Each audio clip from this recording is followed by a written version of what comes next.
different people. I like to think everything should be fit for purpose. What does that mean? Sometimes things can't be perfect, but they can be good enough. And this little guy here is kind of a perfect example of that. I noticed today that I had bought this thing about 11 years ago to do an event 10 years ago with my dad.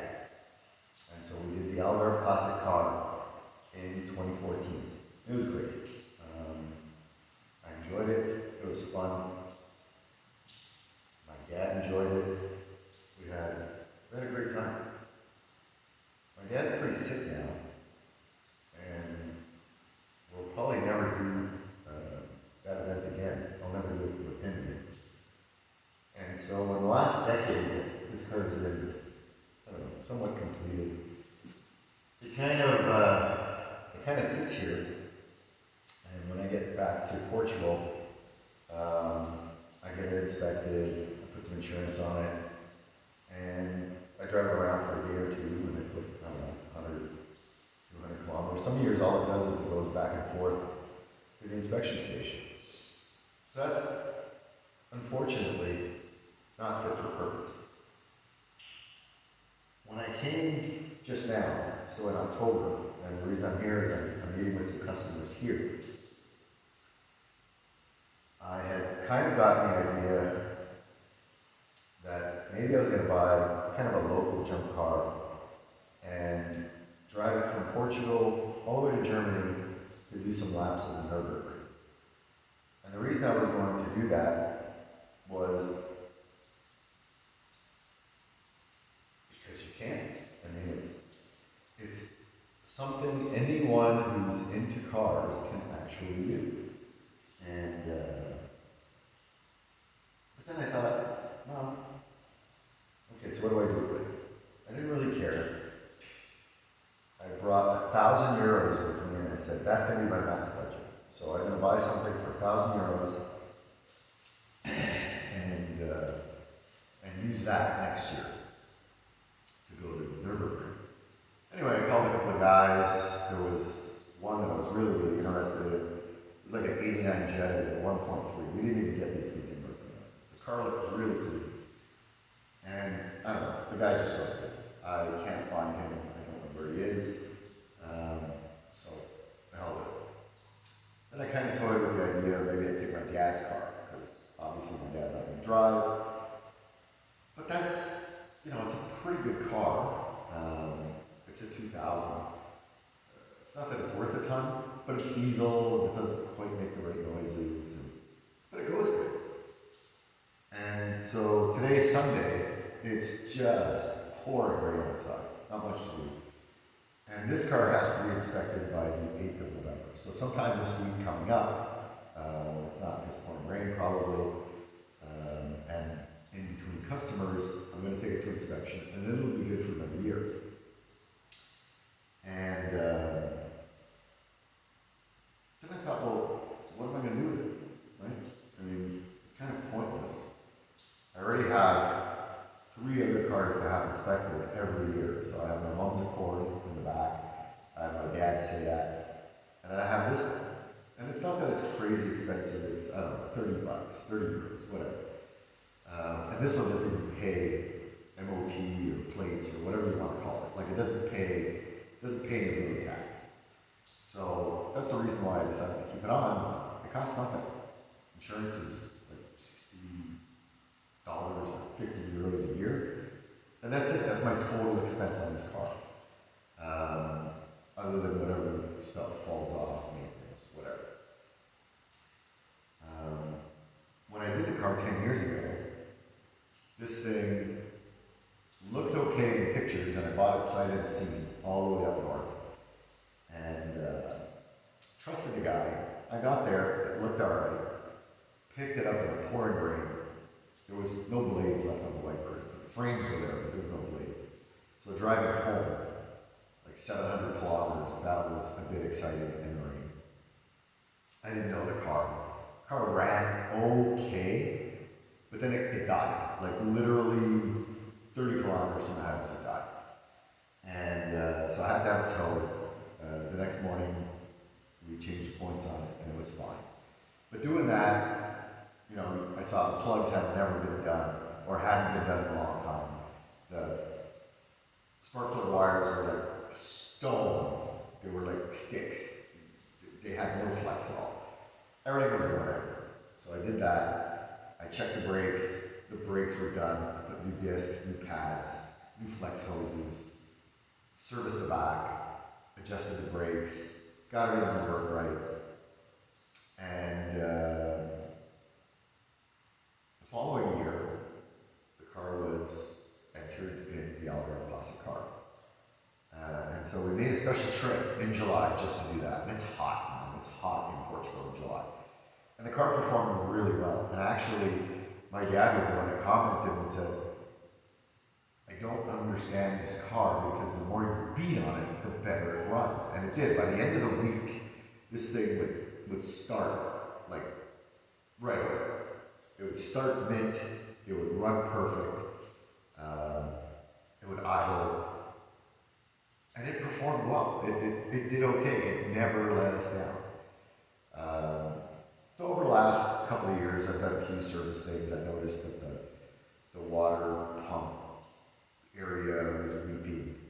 I had to fix that. Couldn't find a proper elbow for it. Anyway, we had to bodge that up. I couldn't find an air filter for it for the longest time, so I just put a little crappy can-in square thing on it. Changed the oil a couple times, and I just did that last March. Changed the oil and drove it around and parked it up. Because I'm never here for a very long time. I'm here like a week, 10 days at a time. So the car doesn't get very much use. And that's a shame because the car runs really good. So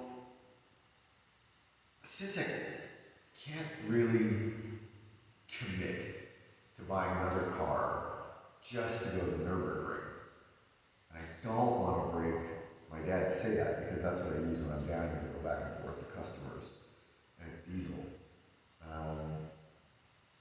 And I go back to my original premise, and when I bought this car originally, I paid $1,000 for it, or £1,000. Did I overpay for it? Hard to say. It was intact, it ran, it did whatever. But obviously the previous inspection to my buying it was one of those payola inspections, because this thing should have never passed.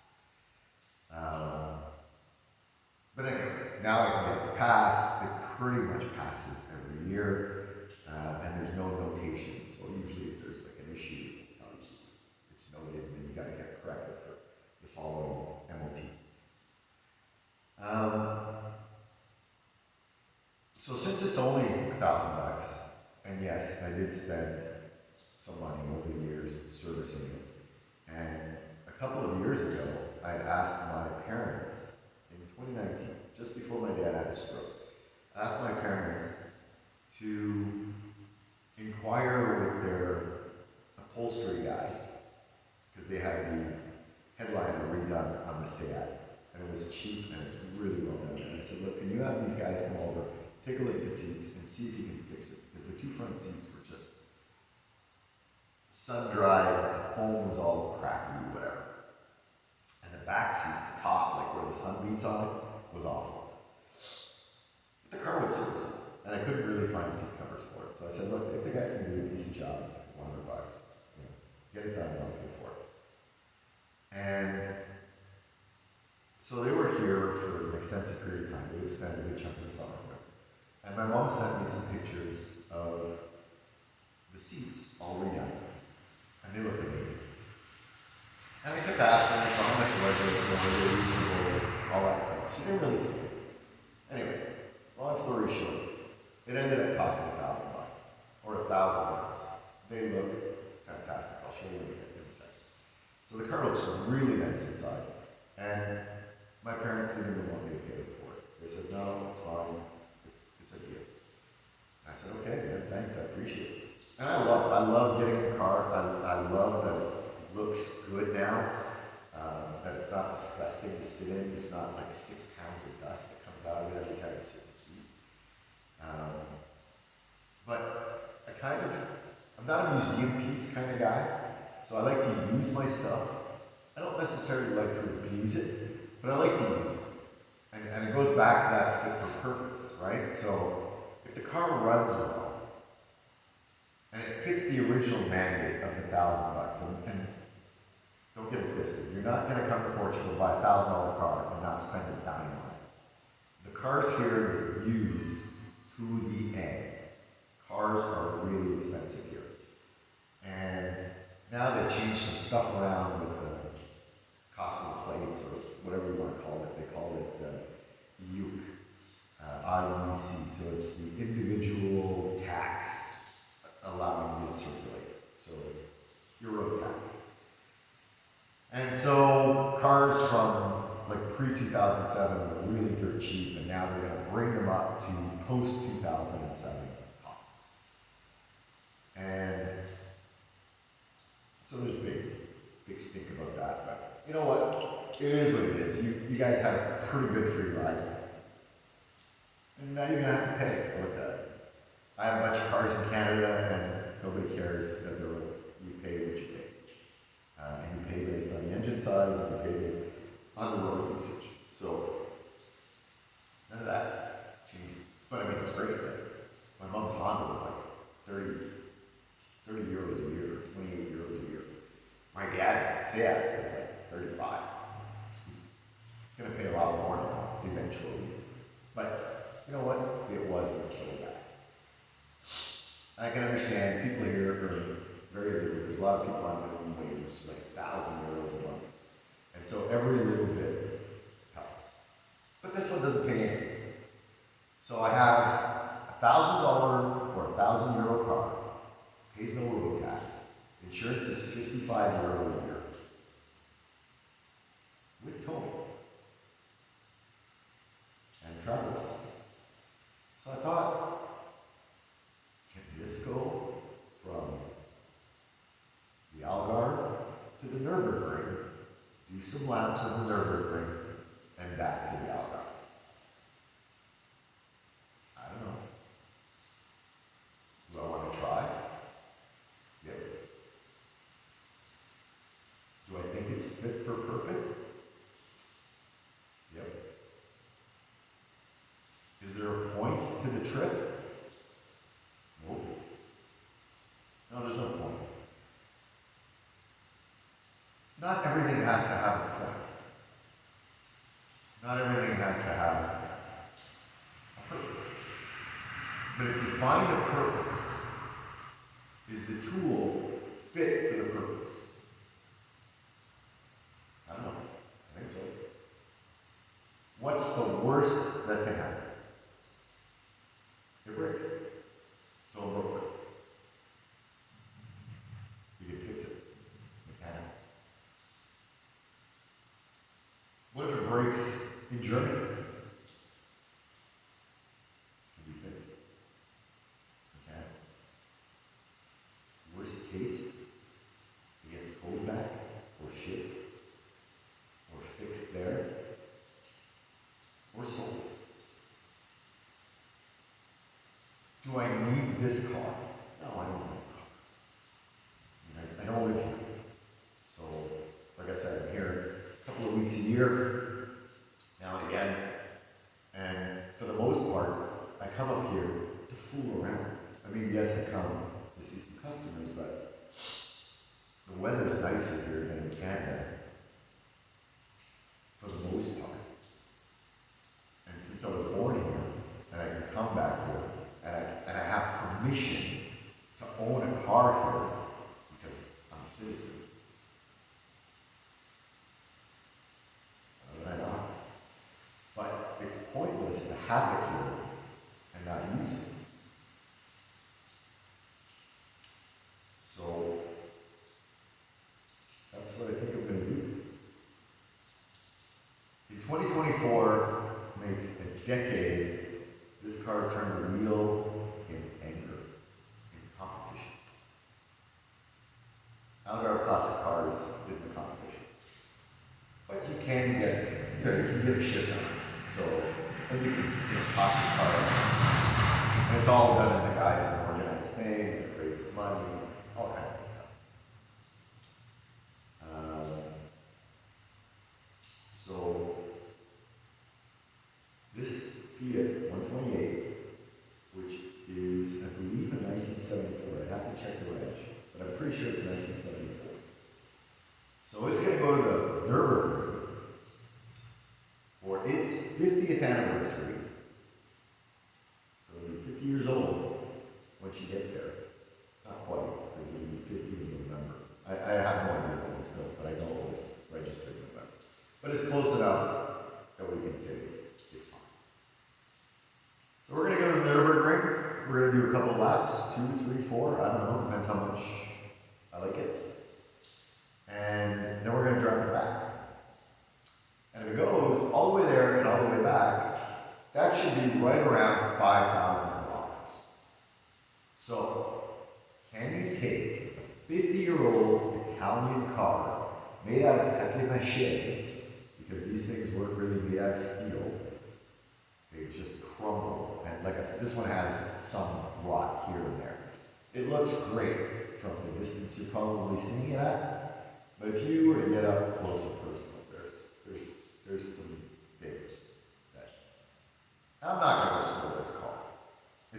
It's not worth restoring. You have to spend $7,000 or $8,000 restoring the car that's going to be worth it. So you know what? There's no point. You're better to use it as it is. It's intact. It runs. It drives. It's legal. It passes inspection. It's insurable. Why would you want to put yourself through a 2-year or 1 year or 5-year restoration? Balls for that. Absolute balls. So you're way better off to use it. Find a purpose for it, and then see if it works. If it breaks, it broke. If it disintegrates, it disintegrated. The original purpose that I bought the car for, the original mandate, it did okay in 2014. Now it's going to have a new purpose. So, in the next few days, I'm going to get it inspected. Ideally, it will pass, because I don't have time to re-inspect it. So ideally, it will pass. It'll be good for another year. And that means I have a whole year to get my butt from Canada to the Algarve, to the Nürburgring, and back. I haven't figured out logistics, I don't know the costs yet, I have no idea. It's going to cost some money. But again, what are you going to do with your money? I don't play golf. So, I got to do something. And I like cars. So, that's what it's going to do. And I tell people all the time, you can leave money, when you leave this earth. So you can leave money, and you can leave trinkets, you can leave all that shit. The money will get spent, the trinkets will get absorbed or sold and turned into cash.